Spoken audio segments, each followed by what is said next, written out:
Então sejam todos bem-vindos, quem está aqui pela primeira vez, né? Vou fazer uma apresentação rapidinha aqui do Cielo e vou passar a palavra para ele no instante, tá? Mas fiquem à vontade para deixar perguntas, complementações no chat aí, que no final a gente troca a ideia. Deixa eu apresentar aqui.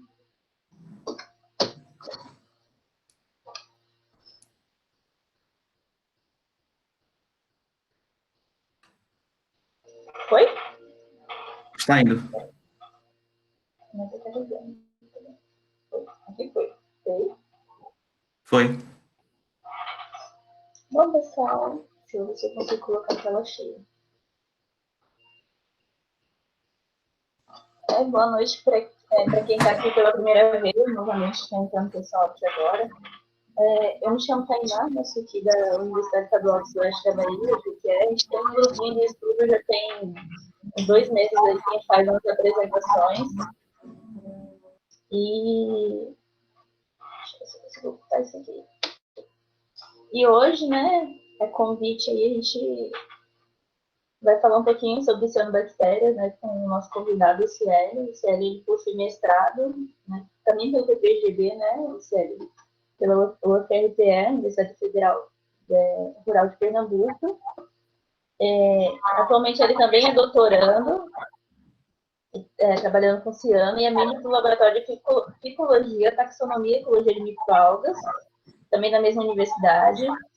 O Célio ele tem experiência em estudos com ecologia de fitoplâncton, limnologia de reservatório de região semiárida brasileira, e ele trabalha com interação entre cianobactéria, macrófita e zooplâncton, né? Ele tem experiência nessa área. O Célio vai falar um pouquinho para a gente hoje sobre florações de cianobactérias, causas, consequência e controle. Eu vou passar a vez para o Cielo, ele pode ficar à vontade para se apresentar melhor para vocês e para iniciar a palestra. Desde já, muito obrigada. Eu que agradeço, Tainá, pela oportunidade. Eu vou colocar aqui a palestra e, na medida que eu vou colocando, eu vou me apresentando.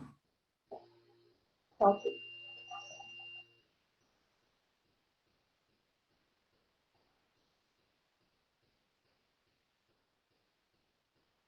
Está aparecendo, não é?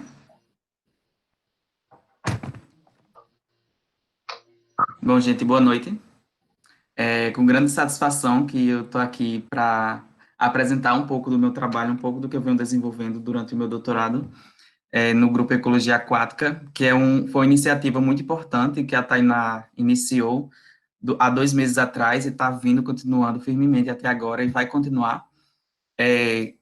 O tema da minha palestra que eu vou apresentar hoje é florações de cianobactérias, causas, consequências e controle. Para finalizar a Semana das Cianobactérias, né, onde nós tivemos a live da Abelímino, no YouTube, falando sobre cianobactérias na Amazônia, no semiárido e alopatia com cianobactérias.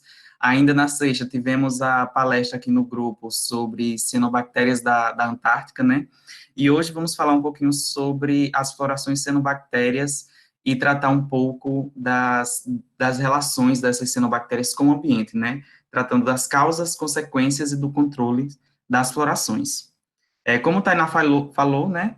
Eu sou mestre em botânica e doutorando também em botânica pelo programa de pós-graduação em botânica da Universidade Federal Rural de Pernambuco e faço parte do laboratório de ficologia aqui da UFRPE, que esse laboratório é coordenado pela professora Ariadne do Nascimento Moura, que tem uma longa história aí estudando as florações de cianobactérias e a ecologia do fitoplâncton aqui no estado de Pernambuco, desde a tragédia de Caruaru até os anos recentes que a professora vem estudando as florações de cianobactérias e a ecologia do fitoplâncton aqui em Pernambuco.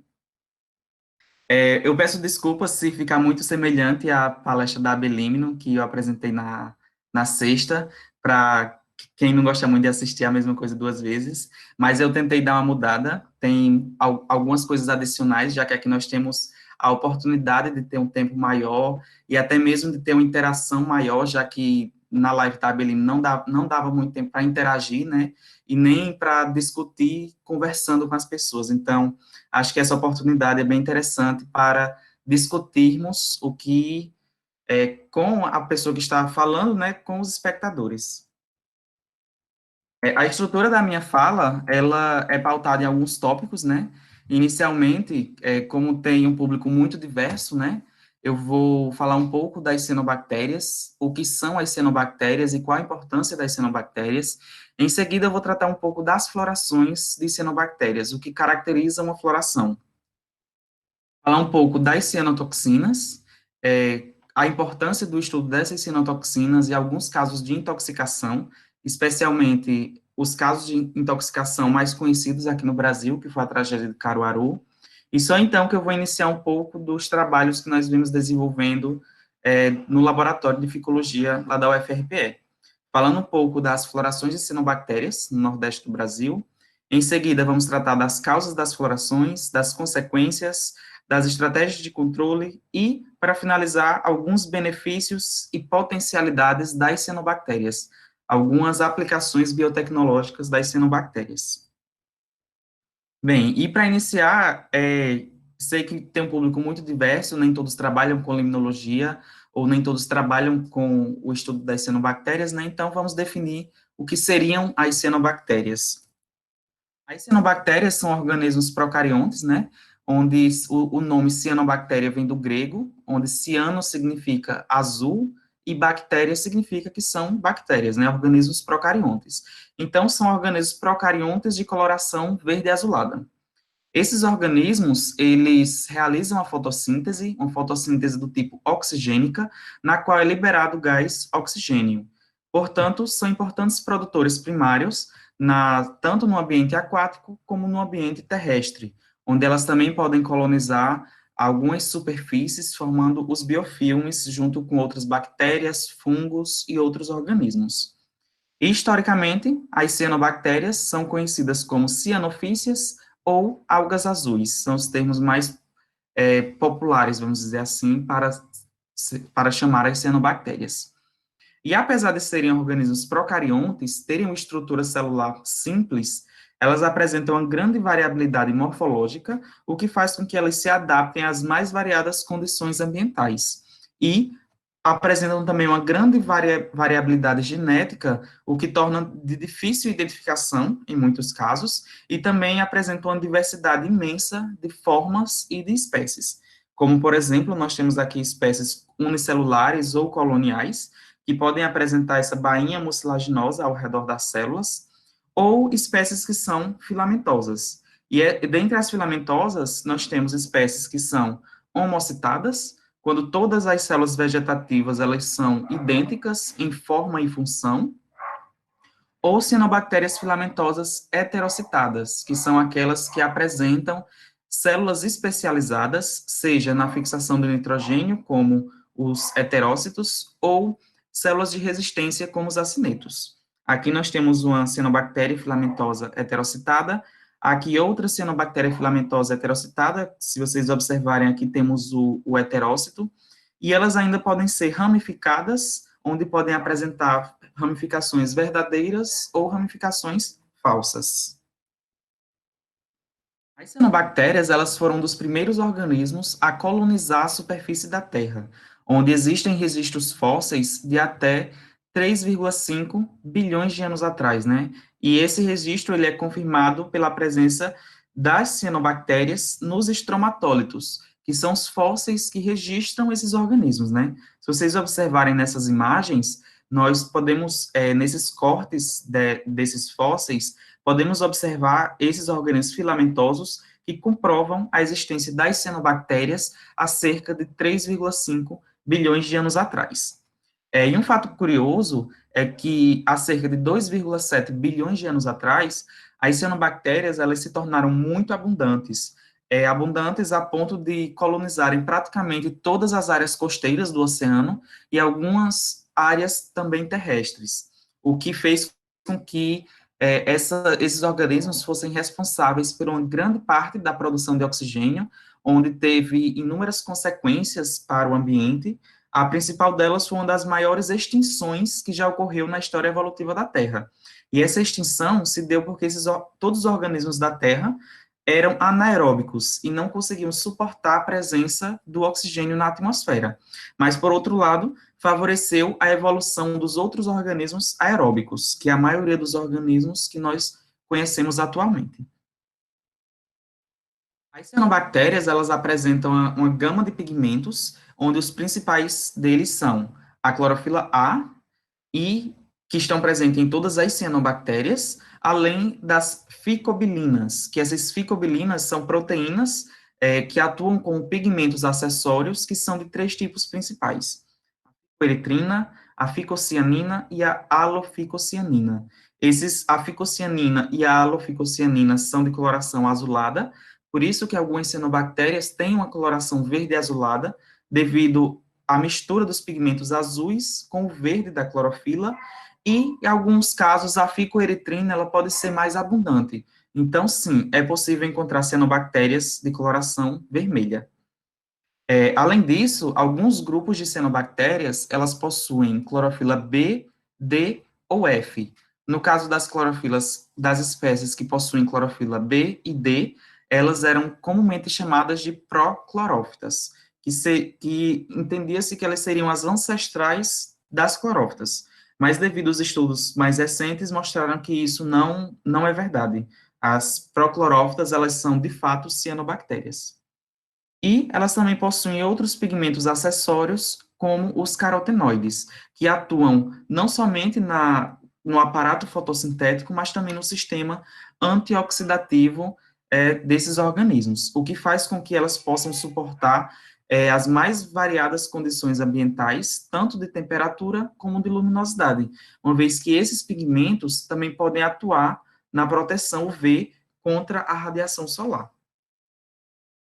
E em alguns casos, essas cianobactérias, elas adquiriram adaptação a essas condições ambientais e podem formar um fenômeno que nós chamamos de florações.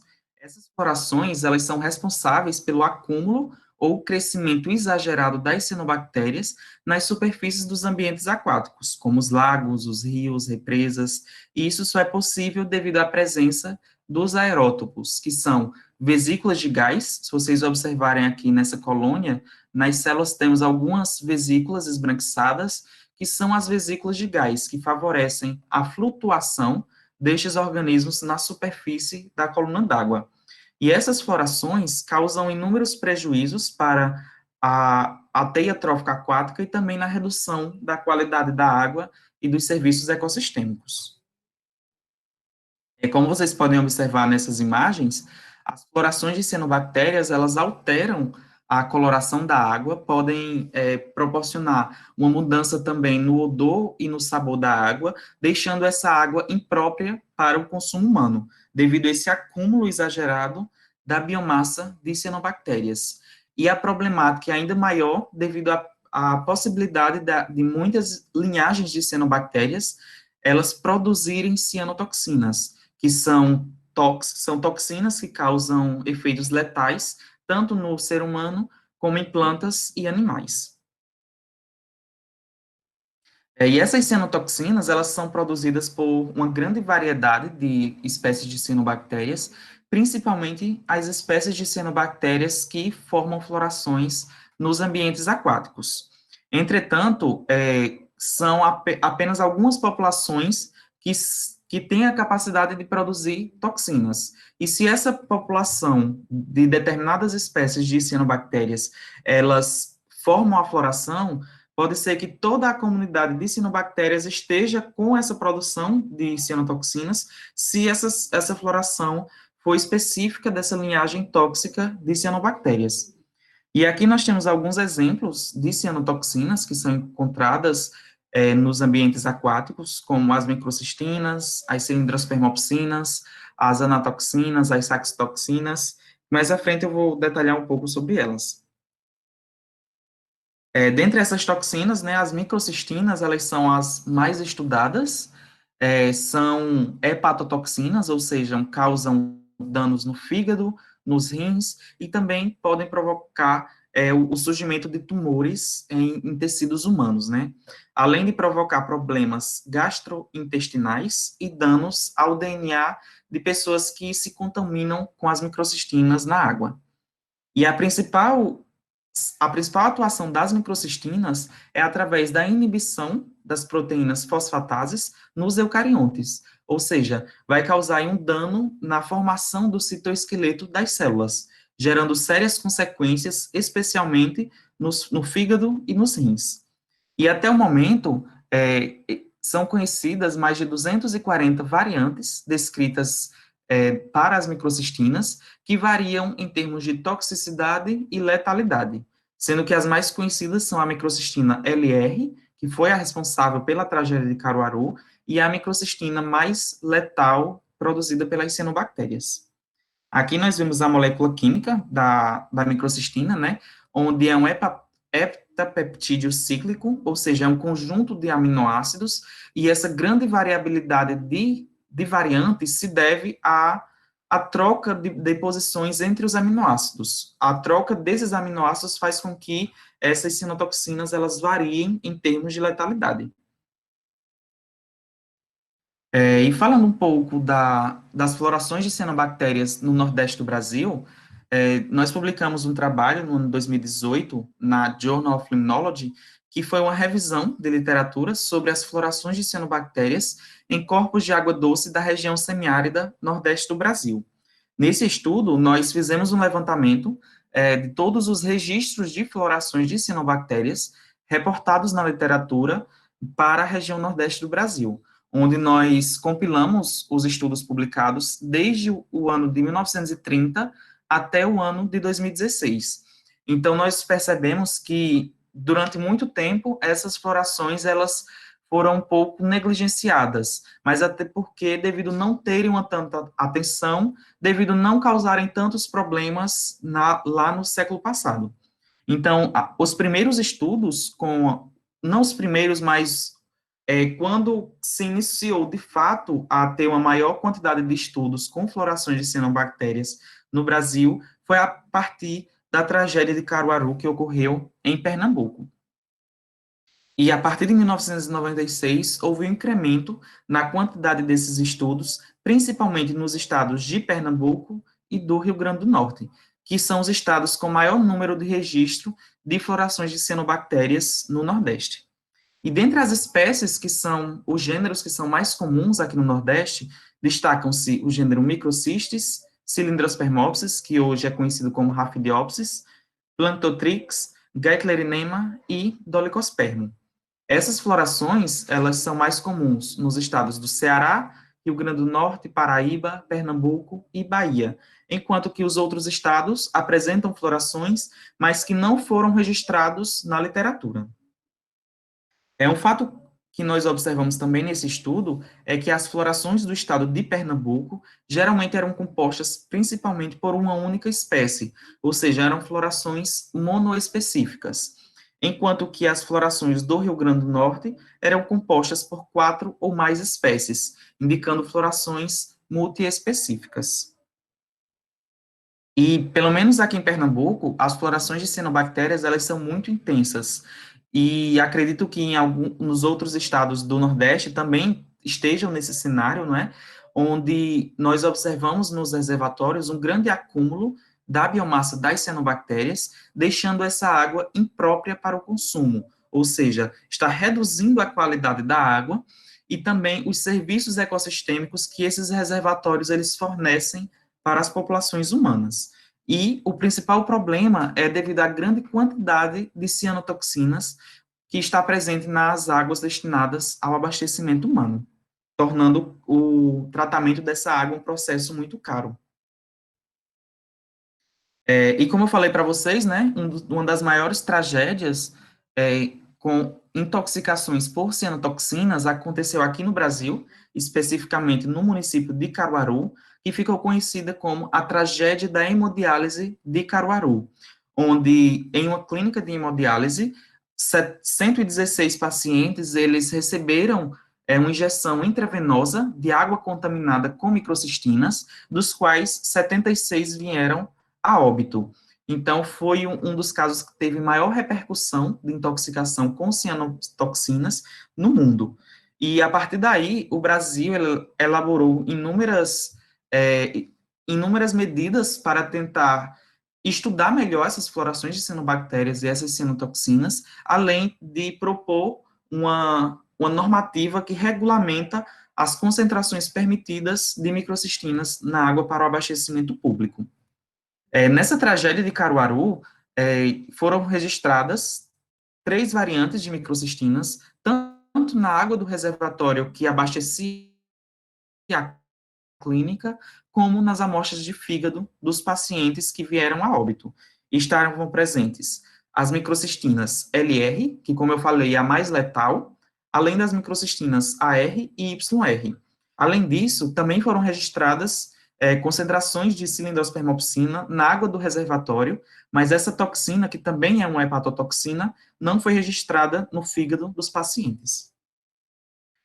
E mais recentemente, nós elaboramos outros estudos, né, com as florações de cianobactérias, com dados mais recentes, lá no laboratório, onde nós monitoramos diversos reservatórios aqui no estado de Pernambuco, e com esse monitoramento, nós elaboramos um modelo estatístico que prevê quais são as causas das florações aqui na região semiárida, né? Então, nós publicamos esse trabalho esse ano, né, na Science of Total Environment, que tem como título Modelando as florações de cianobactérias em reservatórios tropicais, o papel das variáveis físico-químicas e interações tróficas. Nesse estudo, nós mostramos que todos os reservatórios avaliados apresentavam florações de cianobactérias com pelo menos no nível 1 de alerta da Organização Mundial de Saúde. Vale ressaltar que todos os ambientes estudados, eles apresentaram uma grande variabilidade de condições ambientais, onde nós selecionamos desde reservatórios oligotróficos até os hiperotróficos, e todos eles apresentaram florações de cianobactérias com pelo menos o nível 1 de alerta da OMS. O que foi mais preocupante é que em 5 deles, ou seja, metade dos reservatórios estudados, eles apresentavam florações no nível 2 de alerta da OMS, que é o nível mais preocupante, onde pode provocar os maiores danos devido à acumulação das cianotoxinas.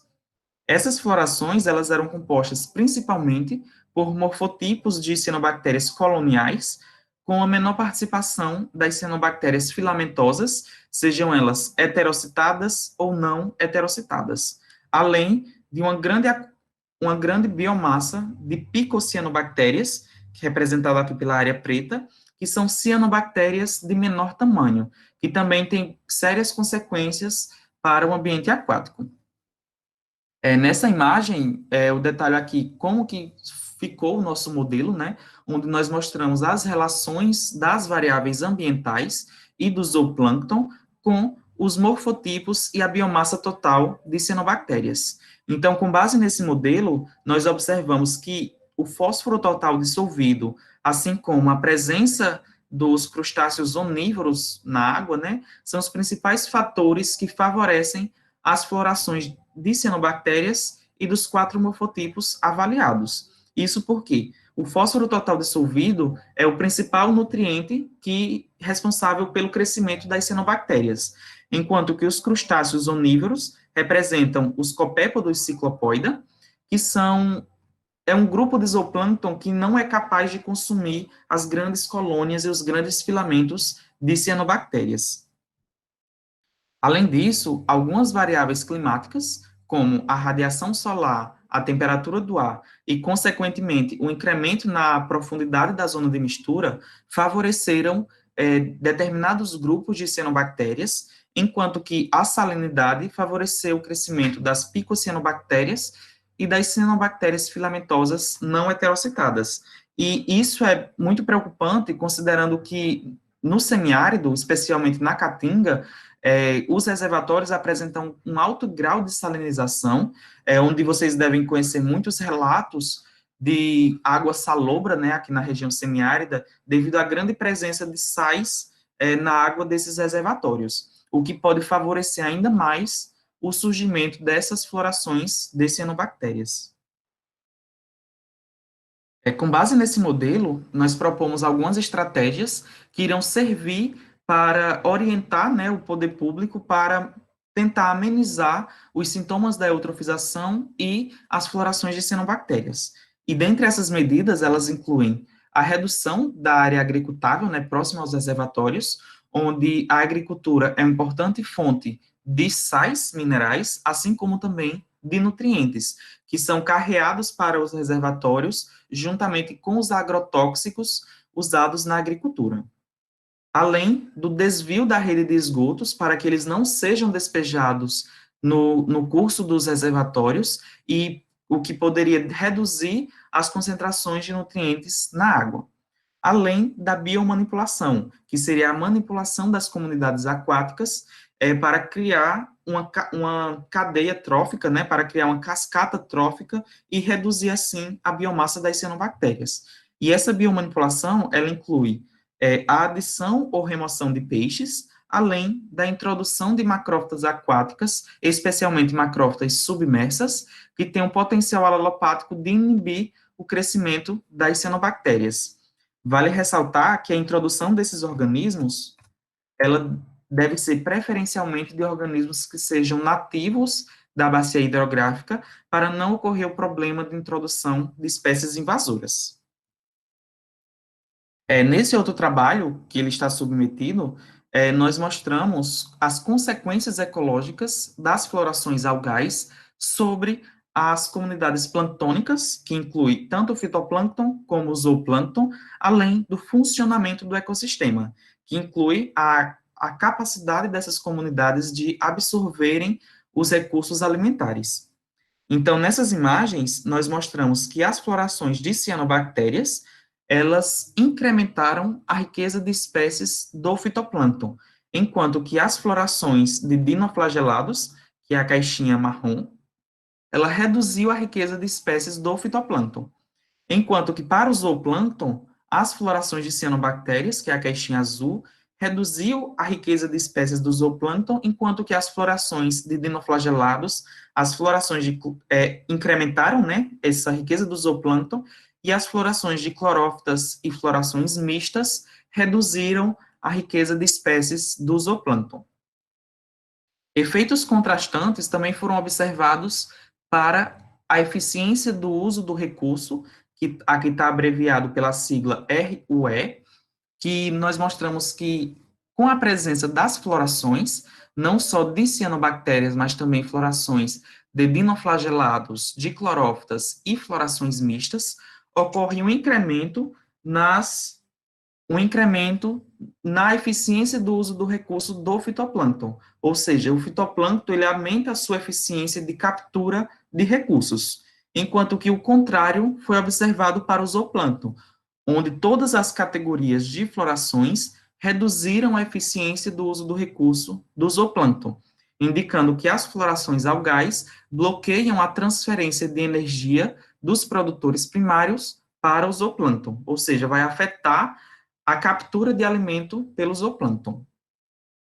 Nessas imagens, nós mostramos como que as florações algais, onde cada cor dessas bolinhas representam essas categorias de florações, ou seja, o azul é para as cianobactérias, o marrom para os dinoflagelados, o verde para as clorófitas, o amarelo para as florações mistas e o cinza para os ambientes sem florações de cianobactérias. Então, nesses gráficos, nós mostramos que o incremento da biomassa fitoplânctônica, ou seja, o incremento das florações algais, leva a um incremento na riqueza de espécies do fitoplâncton e uma redução na riqueza de espécies do zooplâncton, enquanto que o aumento das florações vai levar a um aumento na eficiência do uso do recurso do fitoplâncton, enquanto que vai reduzir para o zooplâncton. E essas relações, elas foram mais relacionadas, né, com mais significativas para as florações de cianobactérias. Nessa imagem, nós mostramos quais são as principais consequências ecológicas e para a qualidade da água das florações algais, onde nós evidenciamos que as florações de cianobactérias foram as mais prejudiciais para o ambiente aquático, levando em consideração que as florações de cianobactérias causaram uma redução na qualidade da água, com o incremento do pH, da estratificação térmica, da clorofila A e das concentrações de fósforo, ou seja, deixando a água mais eutrofizada, além de reduzir a transparência da água, aumentar a riqueza de espécies do fitoplâncton, reduzir a riqueza do zooplâncton e favorecer o incremento da biomassa de alguns grupos zooplantônicos, como, por exemplo, os copépodos ciclopoida, os náuplios de copépoda e os hortíferos, que são organismos de pequeno tamanho que não consomem de forma eficiente as cianobactérias. Além de incrementar a eficiência do uso do recurso do fitoplâncton e reduzir para o zooplâncton. Após as florações de cianobactérias, as florações de dinoflagelados também apresentaram sérias consequências para os ambientes aquáticos, onde a principal delas foi a redução da riqueza de espécies do fitoplâncton e a redução também da eficiência do uso do recurso do zooplâncton. Enquanto que as florações de clorófitas, elas não apresentaram tantos impactos para o ecossistema aquático, mas as florações mistas afetaram tão de forma negativa quanto as florações de cianobactérias. Vale ressaltar que nas florações mistas, todas elas apresentaram uma grande biomassa de cianobactérias, com também uma grande contribuição das diatomáceas, das clorófitas e dos dinoflagelados. Nesse outro estudo, que foi publicado na Aquatic Ecology, nós mostramos como que as cianotoxinas afetam o crescimento, o desempenho bioquímico e fisiológico de uma macrófita aquática submersa, que é a macrófita Egeria densa. Então, nós mostramos que quando essa macrófita era exposta a uma cepa tóxica de Microcistis aeruginosa, essa macrófita, ela tinha o seu crescimento reduzido.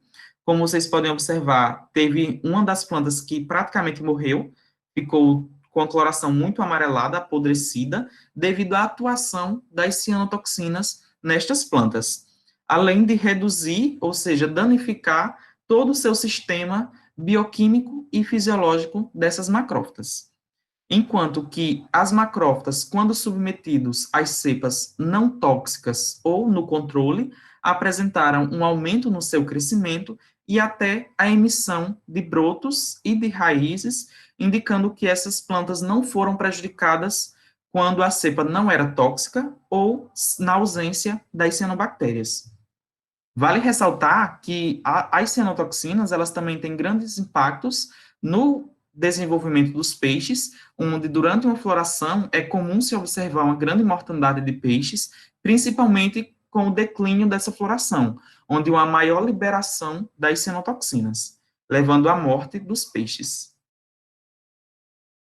Nesse outro estudo, que foi desenvolvido durante o trabalho de iniciação científica do Rafael, não sei se ele já está aí assistindo, mas nós mostramos que em um experimento de alelopatia entre a macrófita aquática Ceratophyllum demersum e duas cepas de cianobactérias e duas cepas de clorófitas, nós mostramos que as cianobactérias, elas foram intensamente inibidas pela atuação dos aleloquímicos das plantas aquáticas, né, do Ceratophyllum demersum.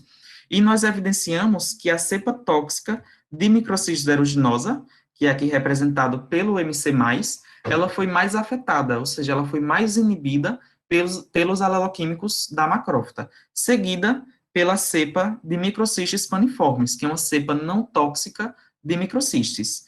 Enquanto que as clorófitas, que foi o Anquistrodesmus falcatus e o Rhaphidoceles subcapitata, elas foram menos afetadas, em alguns casos foram até estimuladas pelos aleloquímicos da planta. Se vocês observarem, nessas imagens nós mostramos o tratamento com a adição da planta e o tratamento controle, que seria somente a cianobactéria ou a clorófita cultivado sem a planta. E nós mostramos que para as cianobactérias, a macrófita, ela inibiu o crescimento das cianobactérias, reduzindo a sua biomassa na água. Então, a macrófita deixou a água praticamente transparente em relação ao controle que apresentou um elevado crescimento dessas cianobactérias.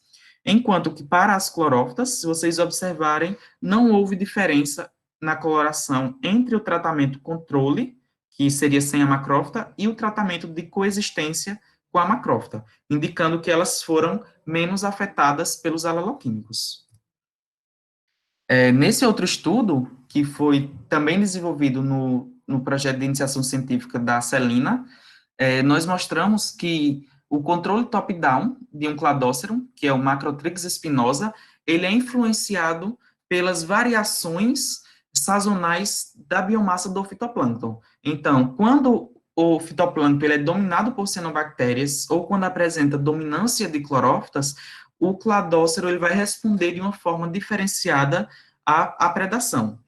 Esse estudo ele foi desenvolvido em experimentos de laboratório, onde nós expomos o fitoplâncton do açude de Apipucos, que é um açude com elevada biomassa algal, né, seja de cianobactérias ou de clorófitas, e nós expomos a diferentes densidades do Cladóceros Macrotrix spinosa.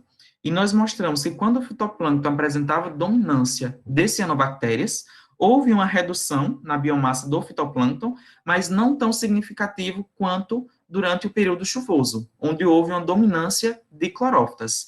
Então, no período chuvoso, o zooplâncton ele foi capaz de consumir de forma mais eficiente o fitoplâncton, considerando que as clorófitas são mais palatáveis ao consumo. E nós mostramos também que em ambos os períodos seco e chuvoso, o cladócero foi capaz de reduzir a taxa de crescimento do fitoplâncton, mesmo quando com dominância de cianobactérias. Esses dois estudos, tanto esse com as macrófitas e esse com o zooplâncton, eles serviram de suporte para a elaboração desse outro trabalho, que foi publicado na Environmental Pollution, onde nós testamos em campo, os dois outros trabalhos foram em laboratório, agora nós testamos em campo como que ocorre as interações alelopáticas da macrófita submersa Ceratophyllum demersum e a predação de um grande cladócero, que dessa vez foi o Sarsilatona serricauda, como que eles atuam na inibição das cianobactérias. Então, nós montamos um experimento no reservatório de Itapacurá, que é um reservatório que, como vocês podem observar, tem uma coloração muito esverdeada, devido a uma grande presença de florações de cianobactérias, que chegaram até 450 miligramas por litro, onde o limite de uma floração é de 0,2 miligramas por litro, de acordo com a Organização Mundial de Saúde. E aqui em Itapacurá, a floração chegou a 450 miligramas por litro. E nesse estudo, nós mostramos que a adição de macrófitas submersas foi eficiente na redução de até 85% desta floração de cianobactérias, enquanto que a adição do zooplâncton foi eficiente apenas no 5º dia de experimento, enquanto que no 10º dia apenas as macrófitas foram eficientes. Vale ressaltar que quando leva-se em consideração apenas as espécies filamentosas, essa redução foi de até 99%. Com base nesse trabalho, nós elaboramos esse diagrama conceitual, que ele dá algumas sugestões de como devem ser feitas o processo de biomanipulação para o controle das florações de cianobactérias. Então, antes de tudo, né, é preciso reduzir a entrada das fontes externas de nutrientes, como, por exemplo, a entrada de esgotos, né, reduzir o despejo de esgotos nos ambientes, e, em seguida, fazer alguns processos de manipulação, seja através da biomanipulação dos peixes, como, por exemplo, a adição de peixes piscívoros ou a remoção de peixes plantívoros, bentívoros e onívoros. E, em seguida, o plantio de macrófitas submersas. Mais uma vez, lembrando que esse plantio deve ser preferencialmente de espécies nativas da bacia hidrográfica. Em seguida, ocorrer a adição de cladóceros de grande tamanho, considerando que, nesse estágio, as florações de cianobactérias já estarão mais reduzidas, devido à ação alelopática das macrófitas, então eles irão evitar o crescimento de uma nova floração de cianobactérias, para assim se obter uma melhoria na qualidade da água e se obter o estado claro da água.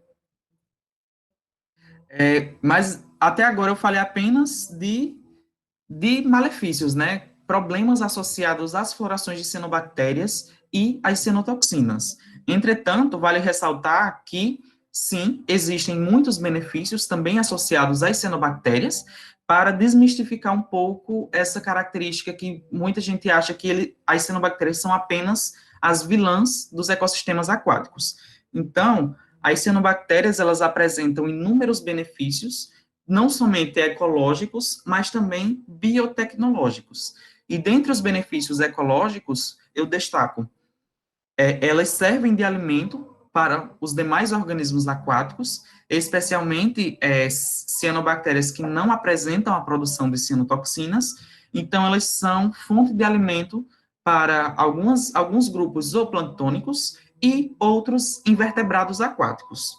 Além de algumas espécies atuarem na redução das concentrações de nutrientes, podendo auxiliar no tratamento da água, também fazem parte de associações simbióticas com fungos, formando uma pequena parte dos líquens, né? A maioria dos líquens é uma associação entre fungos e clorófitas, mas também tem líquens que são associações entre fungos e cianobactérias, além da associação simbiótica das cianobactérias da ordem Nostocalis com algumas plantas, como, por exemplo, a samambaia aquática do gênero Azolla, que é uma samambaia que ela é beneficiada pela fixação do nitrogênio dentro das folhas dessa planta. Então, no interior das folhas tem essa cavidade, onde encontram-se algumas cianobactérias filamentosas que apresentam heterócitos. E é através desse heterócito, onde a cianobactéria ela captura o nitrogênio atmosférico e converte em outras formas de nitrogênio que são absorvidas pelas plantas e por ela mesma, né, pelas próprias cianobactérias. Se vocês observarem, aqui é a célula, né, diferenciada, o heterócito, responsável pela conversão do nitrogênio atmosférico em outros compostos nitrogenados, como a amônia e posterior conversão em aminoácidos. E essas associações, ela também é observada nas raízes de Cica, que é um gênero de gimnosperma muito comum em projetos paisagísticos. Além disso, as cianobactérias elas apresentam uma grande importância na indústria alimentícia, onde o exemplo mais conhecido é a espirulina, né? Que a espirulina, que é o nome comercial, ela é uma proteína, né? Um suplemento proteico que é produzido a partir da cianobactéria Arthrospira platensis.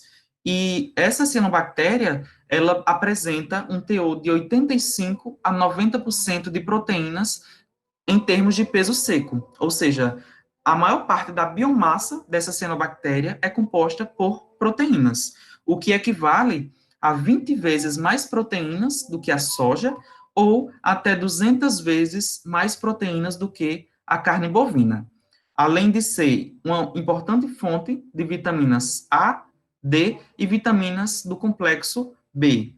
E os seus pigmentos, como eu mostrei, as cianobactérias possuem clorofila A e ficobilinas, em alguns casos, outros pigmentos, e esses pigmentos podem ser utilizados como antioxidantes. E os principais desses pigmentos antioxidantes são as clorofilas, o beta-caroteno e a ficocianina.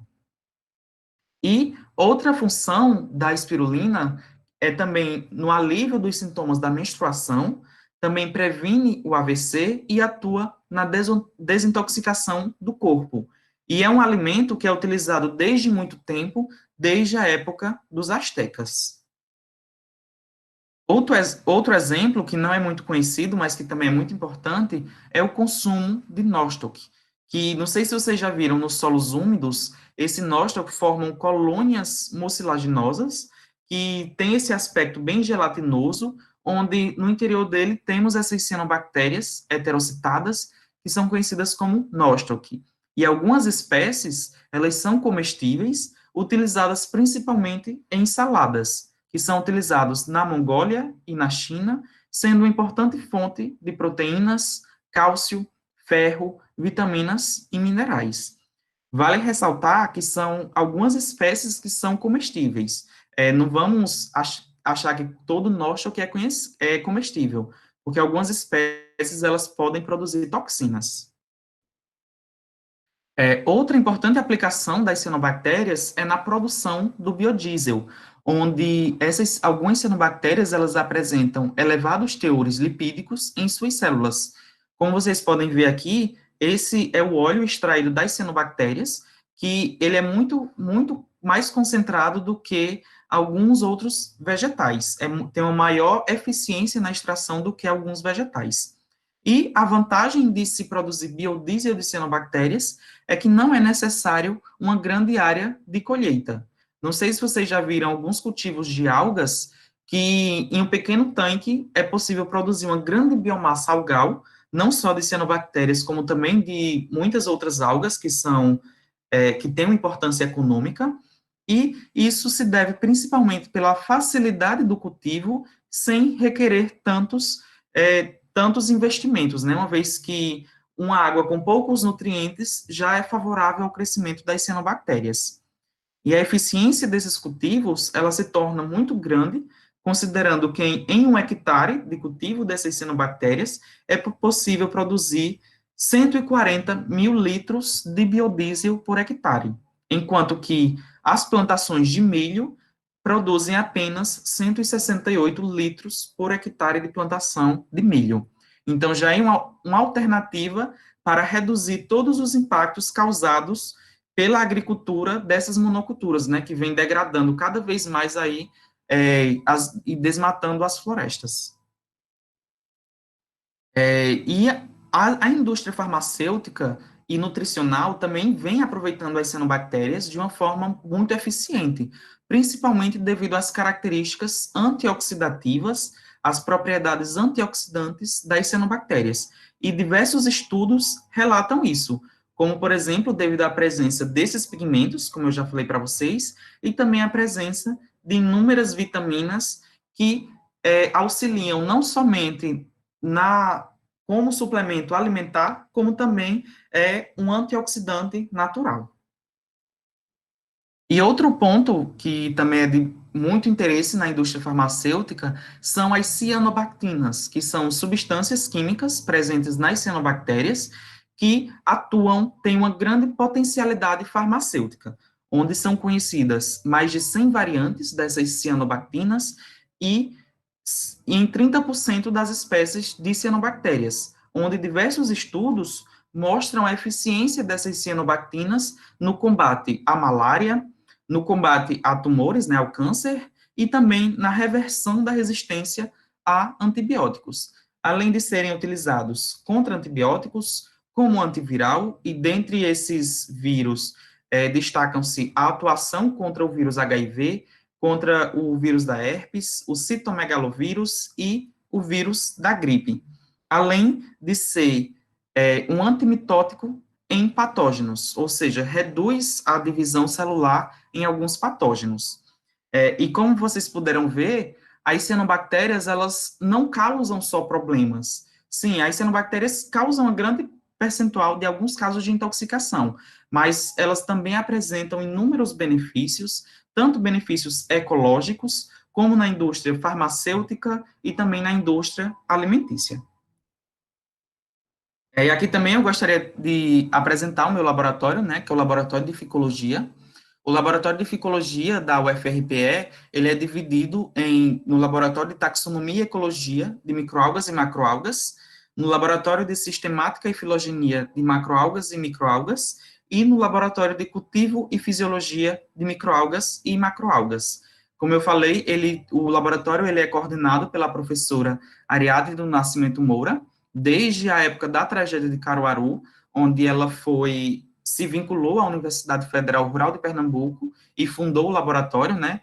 E recentemente nós também tivemos a parceria e o apoio do professor Watson, que também é professor da instituição, e dentre os doutorandos, que somos 3, temos eu, né, que estou apresentando aqui para vocês, e também temos outros estudantes de iniciação científica e de mestrado.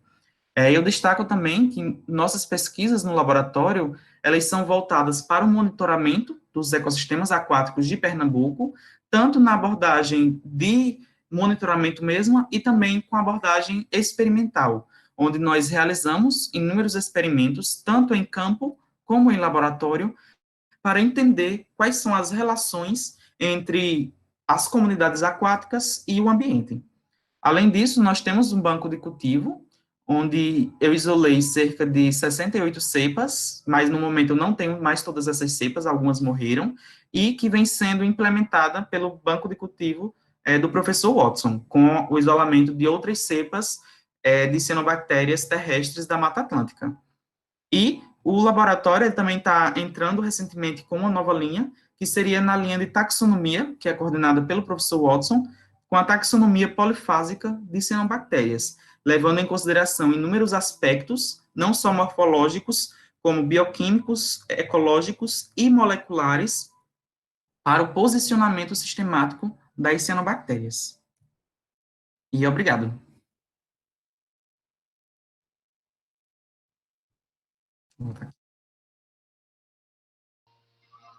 Arrasou, amigo! Obrigado. Muito obrigada pela apresentação. Eu vou colocar Nossa, na... eu estava conversando com o Rafa aqui, né, que trabalhou com vocês hoje. Sim. E tinha Rafa tá muita aí já? coisa, tá? Tinha muita coisa que você apresentou que eu não sabia. E eu tava assim, nossa, Rafael, que novidade. É. A Bom, Sorana. gente, agora eu fico aberto para perguntas. Quem tiver alguma dúvida, algum comentário, alguma sugestão, pode ficar à vontade aí para falar ou para escrever no chat. Sim, amigo, tem umas aqui já. A Vanessa Gaviria, não sei se eu vou saber pronunciar. Ah, Boa tudo noite, bem. Vanessa. No Rio Grande do Sul é bastante comum microcistes, Plantotrix Planctotrix. e Dolichospermos. É isso mesmo? Isso, Dolichospermum. Ela perguntou se tem registro de moluscos invasores nesses reservatórios que você apresentou. Existe um molusco invasor, mas que não é, tipo, que ele geralmente encontra-se apenas a carapaça dele boiando. Eu não lembro exatamente o nome desse molusco, mas é um que tem espiral, onde geralmente só encontra a carapaça dele boiando já morto, não é? Na superfície dos reservatórios. Depois eu posso pesquisar e mandar para você. Inclusive, tem um trabalho do professor Mauro que trata do incremento da ocorrência desse molusco invasor. Ai, gente, adoro o Mauro. O Walter está perguntando, a Ariadne tem parentesco com Carlos Wallace, da UFS? Ele também trabalha com algas. Não, eu acho que é por conta do sobrenome, né? Ariadne Moura e Carlos Wallace do Nascimento Moura. Ela não tem parentesco. Mas pelo que eu sei, eles são bem amigos, viu? A Fabrícia está perguntando, posso saber que espécies são mais comumente encontradas nas florações? Aqui em Pernambuco, as florações, elas, por um longo período, apresentavam uma grande dominância do Cylindrospermopsis racibosque. Era uma espécie bem preocupante, desde a época da tragédia de Caruaru até anos mais recentes, onde no nosso trabalho de revisão, que foi publicado em 2018, era a principal espécie que formava floração aqui no estado de Pernambuco. Entretanto, durante o nosso monitoramento, que foi de 2017 até 2019, as principais florações eram do gênero Microcistes, onde nós tínhamos 5 ou 6 espécies formando florações. Mas também temos Getlerinema, temos Anabenopsis, inclusive temos florações de picocianobactérias, como a Phanocapsa, Cinecococcus, Cinecocistes, Merismopédia, também tem florações de Planctotrix. As florações, no nosso trabalho de revisão, nós mostramos que as cianobactérias de 1930 até 2016 eram formados por apenas uma única espécie, geralmente eram florações monoespecíficas, mas nesses estudos mais recentes nós realizamos, as florações elas já são multiespecíficas, já com 4 ou mais espécies formando florações nesses ambientes. Continuando a pergunta da Fabrícia, ela falou, explica melhor como a macrófita vem a ser algo para controlar as florações. Sim. A macrófita, principalmente as macrófitas submersas, elas apresentam um grande potencial alelopático, onde elas têm a capacidade de produzir alguns compostos, principalmente polifenóis e flavonoides, que atuam na inibição das cianobactérias. Esses compostos alelopáticos, eles reduzem o crescimento das cianobactérias porque inibe a fotossíntese e também causam um estresse oxidativo nas cianobactérias, o que leva à morte dessas cianobactérias. Então, a utilização dessas macrófitas, ela tem um grande potencial, não só para reduzir essas florações, mas também para controlar a eutrofização, uma vez que elas também podem absorver os nutrientes e reduzir a eutrofização da água. Arrasou. A Vanessa está falando aqui que muito obrigada. E ela falou dos invasores porque eles podem ter bastante influência na ocorrência das cianobactérias. Sim, sim. Tem muitos estudos, principalmente na Europa e Estados Unidos, que esses moluscos invasores, eles podem ter diferentes efeitos nas florações. Um deles pode ser um efeito benéfico, onde eles podem ser usados na filtração da água e com isso vai reduzir as cianobactérias, mas outro pode ser maléfico, onde alguns moluscos, eles se alimentam do zooplâncton, né, que esse zooplâncton poderia se alimentar das cianobactérias.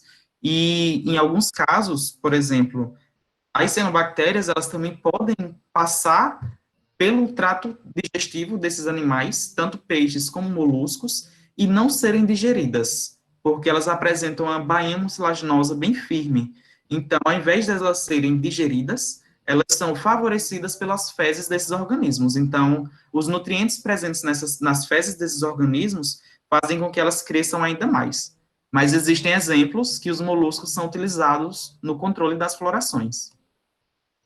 Ela está falando que aqui no Rio Grande do Sul testei o efeito mexilhão dourado sobre as cianobactérias.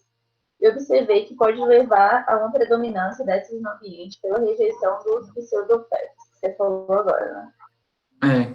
Sim, realmente, como eu falei, né, as fezes podem favorecer, né, devido a uma grande concentração de nutrientes, pode ter um efeito bem prejudicial para o ambiente, devido a favorecer as cianobactérias. Amigo, você tá vendo o chat ou tá vendo a gente? Não, né? Tô. Tá? Tô. Ah, tá. Que zooplâncton não serve para controle mesmo? Como assim? Pronto. O zooplâncton, ele é bem diverso. E, tipo, tem espécies, tem grupos de zooplâncton que são herbívoros e grupos que são onívoros. E dentre os onívoros, destacam-se principalmente os copépodos ciclopoida, onde eles têm uma dieta bem variada, podendo consumir algas e, em outros momentos, consumir pequenos animais aquáticos, pequenos invertebrados aquáticos, como ciliados, rotíferos, ou até náuplios de copépoda. Então, durante uma floração de cianobactérias, esses organismos, eles são beneficiados, porque durante a floração ocorre uma grande presença de organismos decompositores, que são fungos aquáticos, ciliados, muitas bactérias que ocorrem durante as florações. Então, os copépodes ciclopoida, como eles não se alimentam das cianobactérias, eles são favorecidos durante as florações, porque eles se alimentam desses outros organismos que aparecem durante as florações. Então, eles são os principais, assim, nós observamos que tem uma grande quantidade que não são eficientes no controle das cianobactérias. Dentre os herbívoros, que têm uma capacidade de consumir as cianobactérias, destacam-se os cladóceros e os copépodos calonoida, sendo que tem dois problemas aí. Os copépodos calonoida, eles têm dois mecanismos que eles conseguem sentir a presa, né, as cianobactérias, através de mecanorreceptores e quimiorreceptores. Ou seja, com suas antenas, ele consegue perceber se a cianobactéria ela é muito grande e vai evitar o seu consumo. Então, durante uma floração, apesar desses organismos eles serem herbívoros, eles evitam o consumo de cianobactérias devido às cianobactérias serem de grande tamanho. E os cladóceros, outro problema é que na região tropical, em ambientes eutrofizados, eles são geralmente de pequeno tamanho e também não conseguem consumir as cianobactérias porque elas meio que não cabem no seu trato, no seu aparelho bucal, né? Então, para aqui é bem difícil encontrar uma espécie de zooplâncton que seja eficiente. No nosso experimento, nós utilizamos um zooplâncton de grande tamanho, que foi coletado no reservatório de Carpina, que é próximo do reservatório de Itapacurá, que ele apresenta mais de 1 milímetro. Então, é um que tem a capacidade de consumir as cianobactérias. Arrasou, isso mesmo. E também acho que tem que dar uma pesquisada na questão das espécies, né? Porque assim, Sim, cada espécie de zooplâncton ela é adequada para um tipo de fito diferente. Então, tem isso, espécie de zoo que ele consegue quebrar um tipo de cianobactéria isso, ou uma alga filamentosa. E isso. tem espécie que não Inclusive, consegue. Inclusive, nós mostramos em um trabalho que foi na iniciação científica de Celina, que o zooplâncton, ele consegue, um dos cladós que nós utilizamos, ele consegue quebrar os grandes filamentos, quebrar em partes menores e consumir essas partes menores. Então, há um efeito aí na redução do tamanho desses filamentos. Foi publicado, porque eu acho que eu li um artigo Foi, sobre. foi o da Aquatic Ecology. Então foi ele mesmo que eu li. Eu acho É, que o Telemar tem uma pergunta aí, ali. pronto. Gente, quem quiser fazer pergunta também falando, viu, fica à vontade, viu? O momento é esse. E também os masters deles são adaptados, né, para diferentes tipos de alimento. Então, Isso. não é questão de universidade funcional aí. Pode ficar à vontade, Telemar.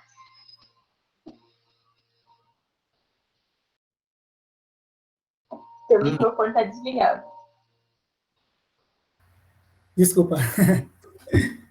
Sério, parabéns pela apresentação, viu? Gostei Obrigado. muito. Pena que eu dei uma saidinha assim que eu retornei. Você estava falando aqui sobre essa associação, né, da questão da salinidade com a floração de cianobactérias. Ah, só mostrar aqui, ó. Espirulina. Tá vendo? Então, você estava falando da Tá associação. travando um pouco. Será que sou eu ou é no do Celim Marcos aí? O teu travou aqui para mim, o restante está conseguindo ver. Tá conseguindo me ouvir? Eu estou escutando. Agora, Tá agora ok. foi. Então era no meu. Voltou. Voltou. Estava mostrando a espirulina, Cielo. Ah, Hein? A questão da. Porque eu tive que sair, assim que eu retornei, você estava falando da associação entre o sal e a salinidade e a floração de cianobactéria. E como aqui a gente tem um reservatório bem recente, que foi mudado há pouco tempo, menos de 10 anos, e a salinidade dele é altíssima, cara. Da última vez que eu fiz sim. estudo lá, a condutividade elétrica deu mais de 2 mil microsiemens. Por aí Sim. você vê. É elevado mesmo. E a floração cianobactéria é tão grande, chega a formar aquela pasta. E como eu saí e retornei depois, eu queria só pedir para você explicar, assim, para mim mesmo, um pouquinho essa questão dessa associação da salinidade com as cianobactérias. Sim, as cianobactérias, elas, nós mostramos no primeiro estudo, que foi o estudo de modelagem, que elas são favorecidas em ambientes mais salinos. Essa salinidade é um problema bem recorrente aqui no Nordeste do Brasil, onde, como é de conhecimento, nós temos um problema de águas muito salobras, né, essas águas que são utilizadas para o ambiente aquático, e que essa salinidade ela favorece o aparecimento e o desenvolvimento dessas florações de cianobactérias. O principal mecanismo dessas florações em ambientes salinos é que algumas espécies e alguns gêneros, eles são mais tolerantes a essa salinidade, né? Conseguem suportar uma maior variação de salinidade. Então, tem algumas espécies, por exemplo, o gênero Synechococcus. Tem espécies do gênero Synechococcus que são comuns em ambientes marinhos e em ambientes de água doce. Ou seja, podem suportar uma grande variação de salinidade, sendo que elas são favorecidas em ambientes mais salinos, que foi o que nós registramos. Florações de Synechococcus e Synechocistes em um reservatório que é muito salino. Você falou aí das concentrações da condutividade elétrica. No reservatório de Ipojuca, nós registramos mais de 5.000 microsiemens de condutividade elétrica, né? Que é algo bem próximo de algumas áreas costeiras. então um ambiente Sim. muito salino, principalmente em decorrência da seca, de uma seca prolongada, que teve até o ano de 2016, e deixou esse ambiente muito com água muito concentrada e com água muito salina. Então, houve uma maior concentração dos sais, né, dessa água, e o ambiente, ele está inserido em uma área que tem uma grande área de agricultura. Então, a utilização de agrotóxicos, que apresentam muitos sais, que são, vamos dizer assim, benéficos para o crescimento das plantas, né, como o sódio, o cloreto de sódio, o próprio cloro e o sódio, o potássio, magnésio, isso aumenta a salinidade da água e pode favorecer as espécies cianobactérias. Mas o grande problema, além de aumentar as florações, é que reduz a biodiversidade do ambiente aquático, onde todos os demais organismos não conseguem suportar esses níveis tão elevados de salinidade. Ok, muito obrigado, Sérgio. Nada. Perguntaram aqui sobre a apresentação. Eu mandei a apresentação para a Tainá. Vocês podem conversar com ela que ela passa para vocês, viu, gente? Vai ficar disponível para quem quiser aí, pode pedir. Vou mandar meu e-mail aqui no chat, Isso. porque eu não tenho. Amiga, a gente estava discutindo aqui a questão das florações. A Fabrícia perguntou se as florações chegam a ocorrer no mar. Sim, sim. Acho que alguém respondeu aqui da maré vermelha, né? Isso. A maré vermelha é um fenômeno que ocorre no ambiente marinho, principalmente com florações de dinoflagelados. Esses dinoflagelados são os que são responsáveis pela, vamos dizer assim, a maré vermelha mais conhecida, né? Que são florações realmente de coloração vermelha, ou alaranjada, ou amarronzada.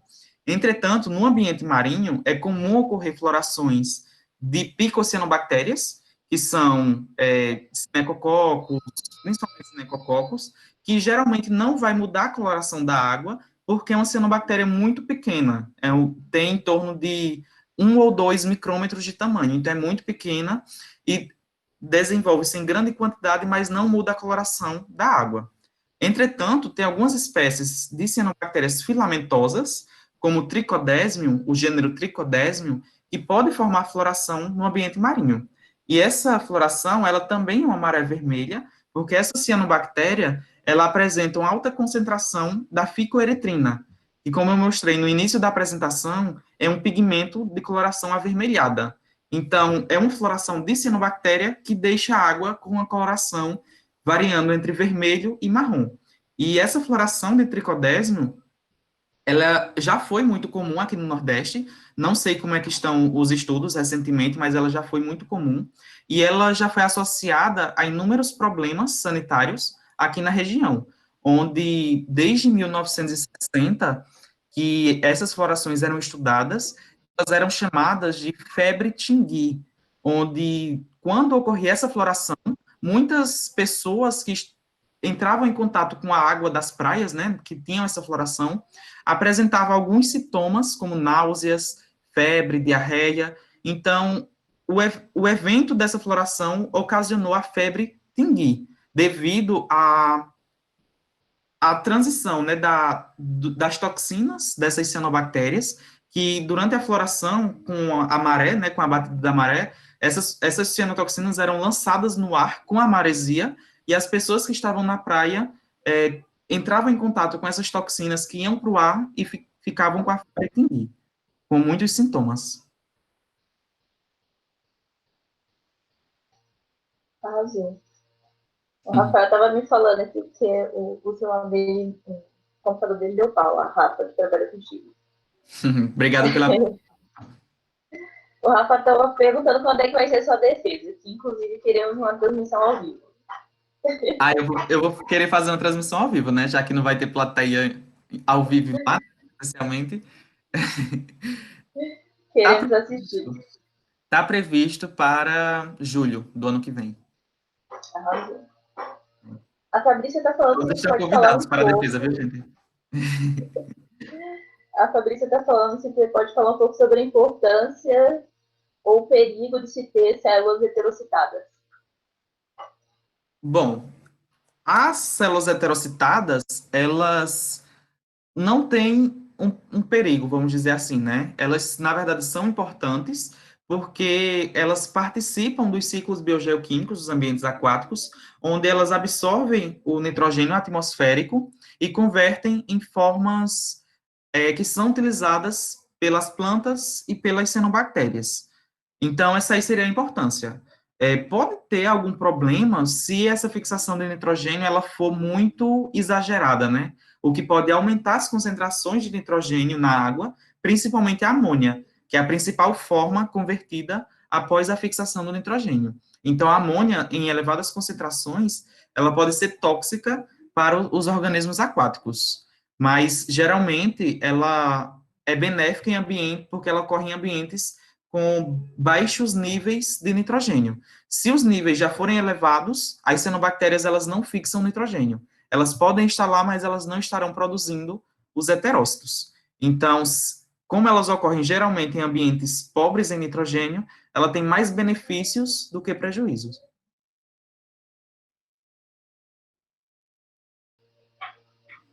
Arrasou.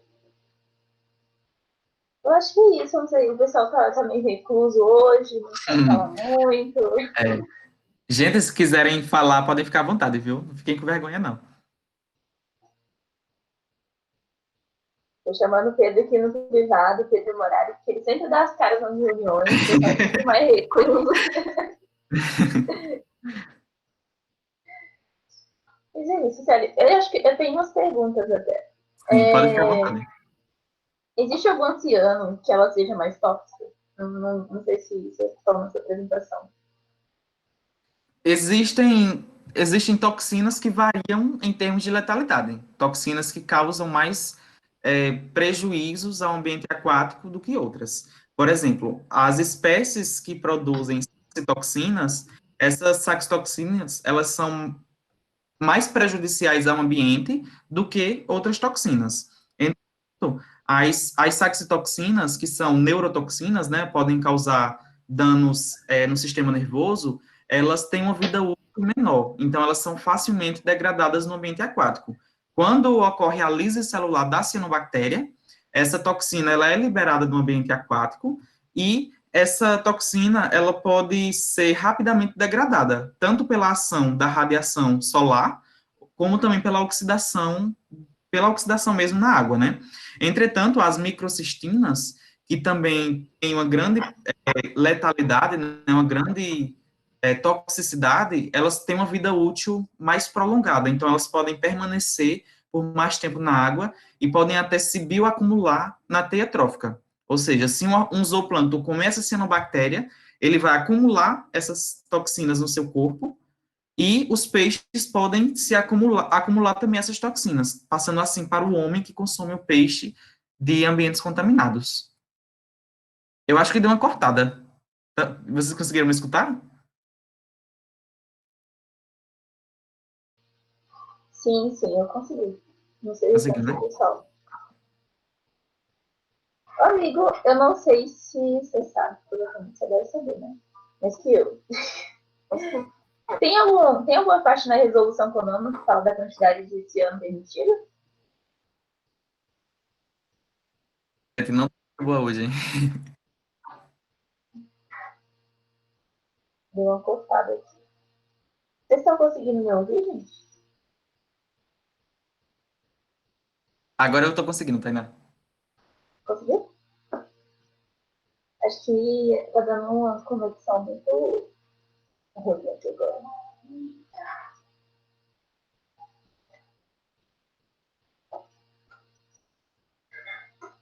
Eu acho que a internet do Cielo, gente. Pra mim, travou aqui. Travou ele totalmente.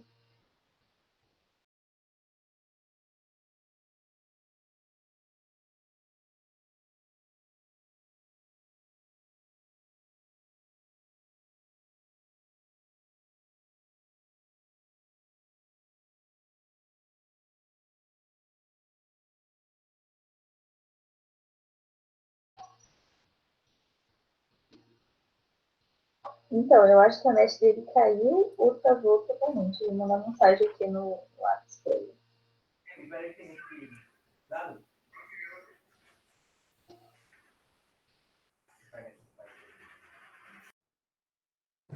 Tainá?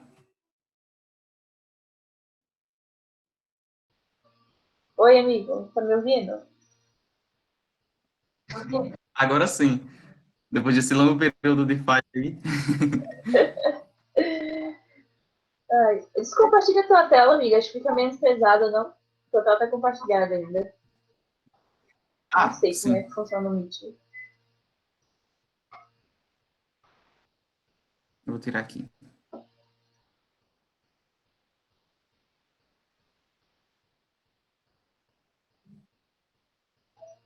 Mas você tá conseguindo me ouvir agora?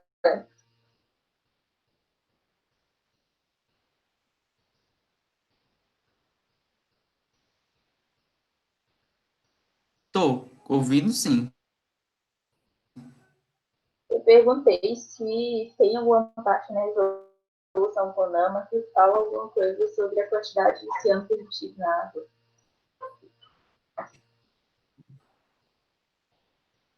Conseguiu ouvir?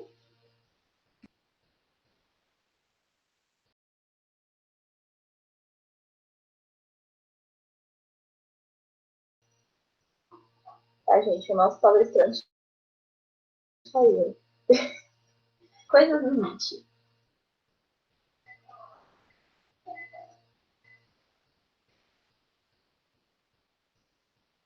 Vou tentar a conexão com ele agora, de novo. Quem tiver alguma coisa para acrescentar, pode deixar aí no chat, tá?